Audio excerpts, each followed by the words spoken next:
8వ తరం 12వ మఠాధిపతుల వారి పటాభిషేక మహోత్సవ ఆహ్వానం. తేదీ 24/2/2026 నుండి 26/2/2026 వరకు త్రయాహ్నిక దీక్షతో జరుగును.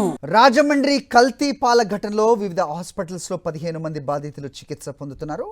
వెంటిలేటర్ పై 2, ముగ్గురికి డయాలసిస్, మరో ముగ్గురిని వెంటిలేటర్ పై ఉంచి డయాలసిస్, 7గురిని ఐసీయూలో ఉంచి చికిత్స అందిస్తున్నట్టు అధికారులు చెబుతున్నారు. బాధితుల పరిస్థితిపై హెల్త్ బులెటిన్ విడుదల చేస్తున్నారు. బాధితులకు చికిత్స కోసం యాంటీడోట్ తెప్పించామని అధికారులు చెబుతున్నారు. అయితే పాలలో ఏ పదార్థాలు కలిశాయో ల్యాబ్ రిపోర్ట్స్ ఇప్పటివరకు స్పష్టం చేయలేదు. ల్యాబ్ రిపోర్ట్ రాకుండా యాంటీడోట్ ఎలా ఇస్తారనేది అర్థం కావట్లేదు అంటున్నారు బాధిత కుటుంబాలు. చౌడేశ్వరి నగర్, స్వరూప్ నగర్ ప్రాంతాల్లో నిర్వహించిన వైద్య పరీక్షల్లో 2కి అనూరియా లక్షణాలు కనిపించాయని సమాచారం. ఇదే అంశంపై అప్డేట్స్ మా కరెస్పాండెంట్ హరీష్ అడిగి తెలుసుకుందాం. హరీష్, సో మనం చూసాం నిన్నటి వరకు కూడా కూలెంట్ కలిసిందా లేకపోతే లిథనాల్ అనేది ఒక రసాయనం కలిసిందా అనేది తెలియలేదు. అయినా దానికోసం చికిత్స చేస్తున్నారు.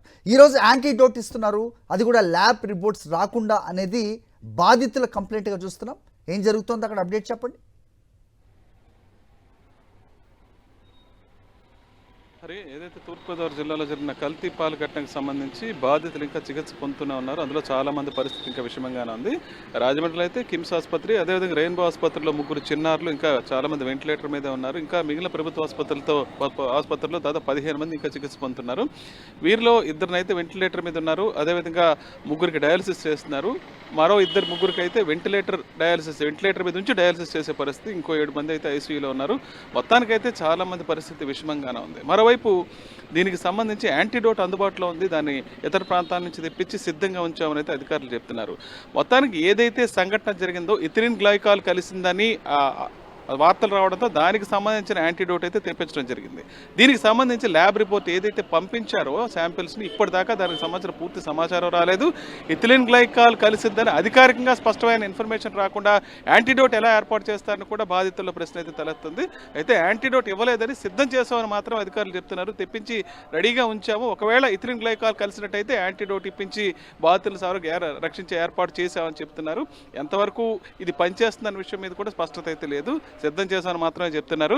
దీనికి సంబంధించి ఇంతవరకు అసలు ల్యాబ్కు పంపించే రిపోర్ట్లు ఎందుకు ఇంత ఆలస్యం అవుతున్నాయని కూడా అధికారులు అయితే ఆలోచించాల్సిన పరిస్థితి. మరోవైపు ఇప్పటికీ ఈ రిపోర్ట్లు ముంబై పంపించాం, ముంబై నుంచే ఫలితాలు రావడానికి ఆలస్యం అవుతుందనే ఉద్దేశంతో మరోసారి బాధితులందరి దగ్గర కూడా ఈ శాంపిళ్లు తీసుకుని తిరుపతి ల్యాబ్కు పంపించడం జరిగింది. దీంతో ఆలస్యం అవుతుంది. ఇప్పటికే దాదాపు 10 రోజులు గడిచిపోయింది. ఇప్పటిదాకా అసలు పాలల్లో ఏం కలిసిందో కూడా స్పష్టత రాకపోవటం, మరోవైపు బాధితుల పరిస్థితి దారుణంగా రోజుకి క్షీణించడంతో బాధిత కుటుంబాలన్నీ కూడా తీవ్ర ఆవేదన అయితే వ్యక్తం చేస్తున్నాయి. మరోవైపు ఏదైతే సంఘటనా స్థలం ఉందో కోరుకొండ మండలం నరసాపురంలో అక్కడున్న చిల్లర్ను, అక్కడున్న మొత్తం పరికరాలను, ఈ కల్తీ పాలకు సంబంధించి ఉపయోగించిన పరికరాలను కూడా అధికారులు సీజ్ చేయడం జరిగింది. దీంతో పాటు ఎప్పటికప్పుడు హెల్త్ బులెటిన్ విడుదల చేస్తున్నా సరే బాధితుల పరిస్థితి అయితే కాస్త ఆందోళనకరంగా ఉందని చెప్పొచ్చు. Hari. Okay Harish, thanks for the inputs.